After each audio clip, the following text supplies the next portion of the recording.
What's going on YouTube? WestHobbiesRC. So today we are back with a very asked for video in how to solder. So we're going to go over some things on how to professionally solder your connections, get a perfect solder joint, and have one that will never fail. So the first thing we need, of course, is a soldering iron, soldering station. I personally use a Henko 936. I've had this soldering station for well over 15 years. And it has been a great one. It is 60 watts, ceramic, and I run a chisel tip. Now, there's multiple different soldering stations, there's multiple different ways to solder, but you want at least 50 watts or more for bigger wires. So the next thing we need is our solder. This is the solder that I use. It's a 0.6 millimeter with a 2.2% flux. It's a 60/40 solder. Get it on Amazon. I will try to link this stuff in the description. I will link a Henko soldering station that is a newer version of this that is also better and bigger. And now you have your flux. Now I don't always use flux, but you can have it if you need it. And it is something to have. Multiple different size tips. Again, off of Amazon, different size chisel tips, little pointing tips, all different sizes. You buy a pack of them. They're relatively cheap for depending on what you're doing. Again, 99% of the time I use a chisel tip. So it is a 3.2 or 4 millimeter chisel tip. Now you need what's called a fifth hand. Now these are awesome little devices to have.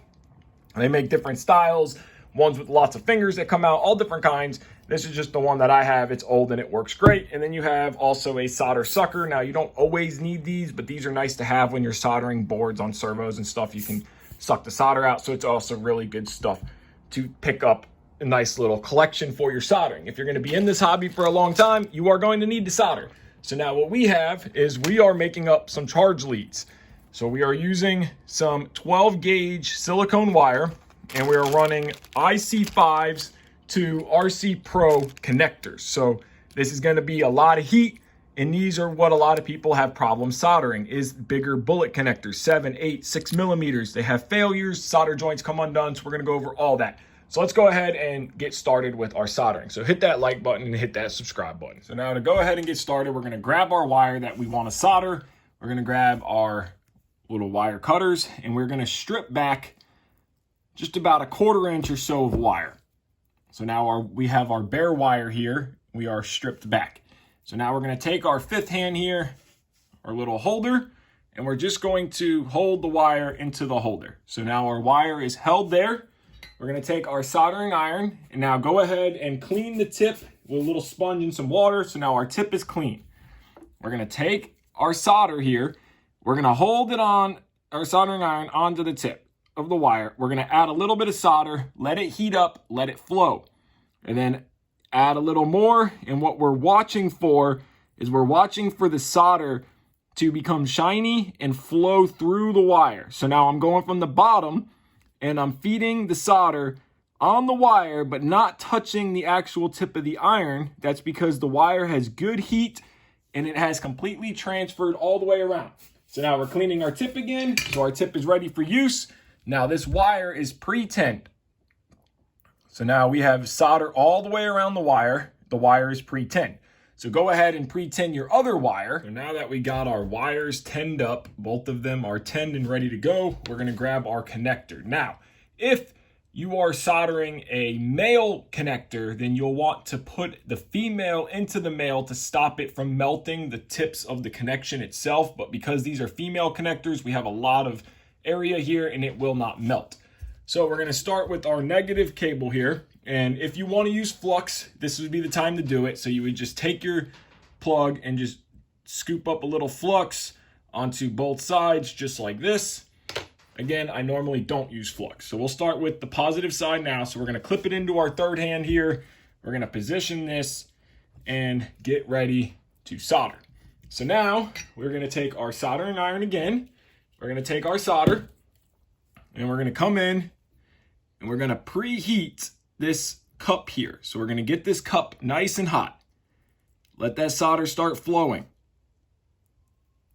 And once we get a little bit of solder and our cup is hot, we're going to come back with our positive. We're going to hold the positive down until it gets hot and we start to see it melting. We're going to add a little bit of solder here. Let these two come together. When they melt, you'll see it start to seep through on both connections. Okay, so now we have a nice, good solder joint. We're heating it up. We got good pressure here. We can see it melting. We let off, and we let it cool.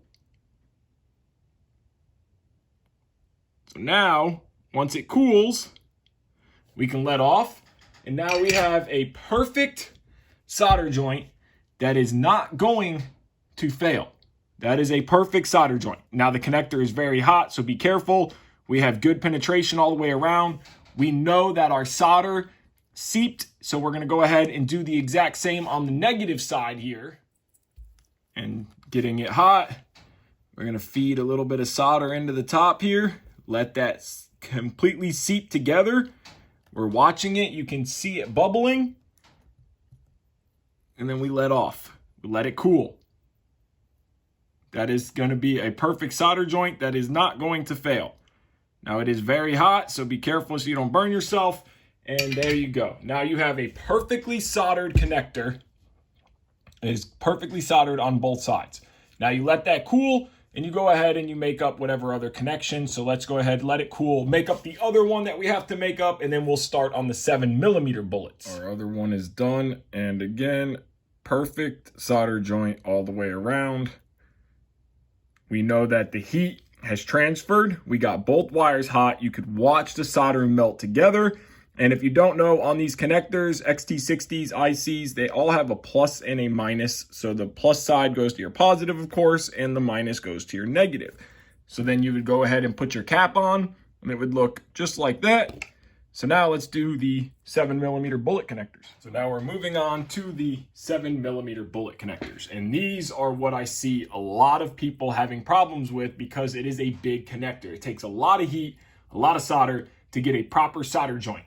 You do not want a cold solder joint. Now, what is a cold solder joint? A cold solder joint is when you don't get enough heat in the connector or in the wire and your solder doesn't melt properly. It looks like it flows, but like I was explaining a second ago when we were soldering up the IC5, you want it to flow together. You get it hot enough, you'll see the solder melt. So I'll try to demonstrate that with this bullet connector here. So we're gonna heat the bullet connector. Okay, so we're gonna put our tip in there, we're gonna hold it down. We're gonna get that connector hot. We can kind of see that flux flowing. We're gonna add a little bit of solder, and we just wanna see that little bit of solder start to flow. When that solder starts to melt, just like it did right there, it started melting, our bullet connector is hot. So now we're gonna take our negative wire here, gonna hold that there, get it hot now. We're gonna supply a little bit of solder, and we're gonna get the solder to start melting. We're gonna watch it flow. It's starting to flow. We want it to flow down. We're gonna keep feeding our solder. We'll fix the wire in a second.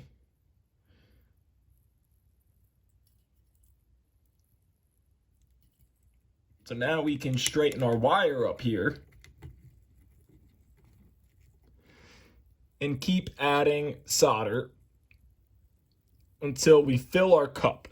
Now, I personally like to fill the cup up. You will go through a lot of solder this way.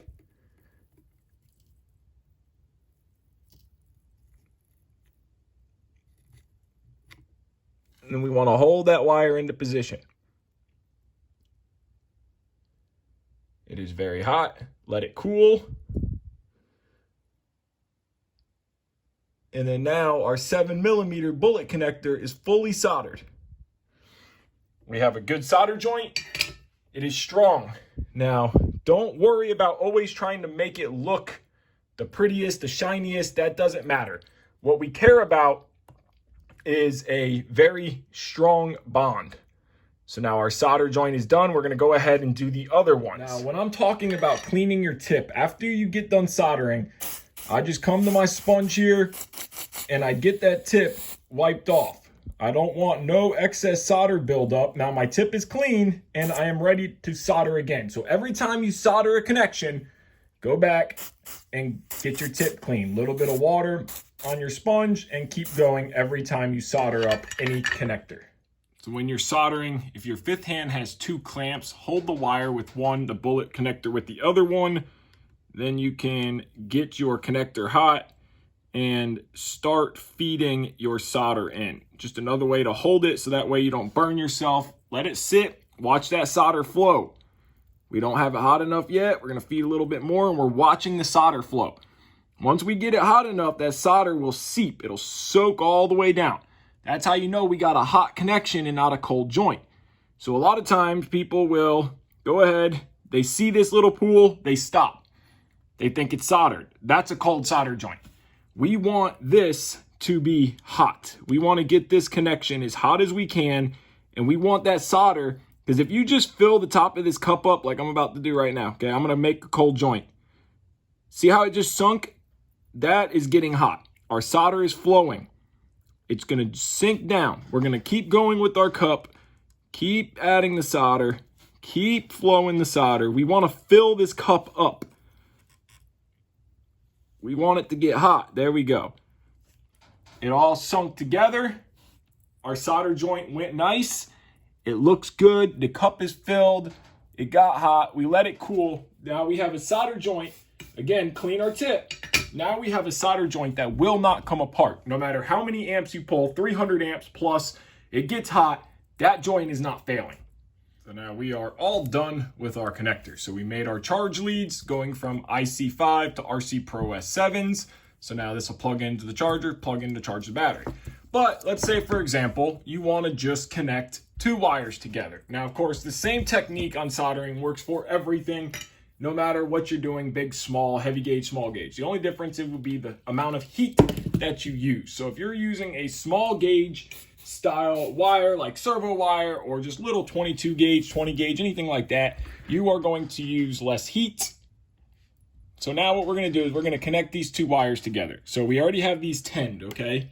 So we are just going to get our solder started. And again, if you want to use flux, go ahead and use flux, but we're going to flow our solder. Okay, and I'm going to come in from the bottom just so you can see what I'm trying to do here. Now, of course, if you can hold both of them together, that would be better. But go ahead and get these wires hot. We want them hot as they can be, so that way they flow together. So we're going to continue getting them hot. We're going to continue adding our solder, and we're going to watch that solder just melt into both of these wires. Then we're going to pull away. And we're going to let it cool. Of course, this isn't the prettiest thing that we're doing, but it is just for demonstrating. So now once these two wires cool, we're going to go ahead and pull it off. And we're going to see how strong this solder joint is. Joint is there. It has melted together. And this joint is not failing. So let's see if we can make it fail. I got a little pair of needle nose here. We're going to grab another pair right at the joint here. And we are going to twist. We're going to keep twisting. And we're just going to twist this joint.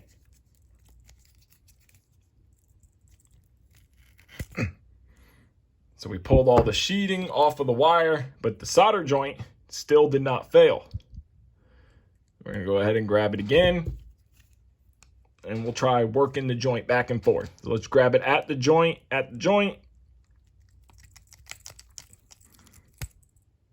Wires broke. Solder joint still did not fail. So if you have a properly soldered wire, your joint will never fail. It's not going to come undone. It's not going to desolder itself. Very, very important to solder a proper joint. So there you guys go. Video on how to solder your wires properly. Heat, get that solder to flow through your connector. That way you never have a failure. Again, if you're going to be in this hobby, you're going to be soldering. So go ahead and get yourself a decent soldering station. Get yourself the tools that you would need, fifth hand, however you want to do it. And start making your own connectors. Because I can guarantee you that your own made charge leads or connectors will not fail like they will from the pre-done factory ones. So there we go. We made ourselves a couple charge leads. Showed you guys how strong a solder joint is. So I hope this answers some of your questions. So do me a favor. Go ahead, hit that like button. Hit that subscribe button. Take care and have a great day.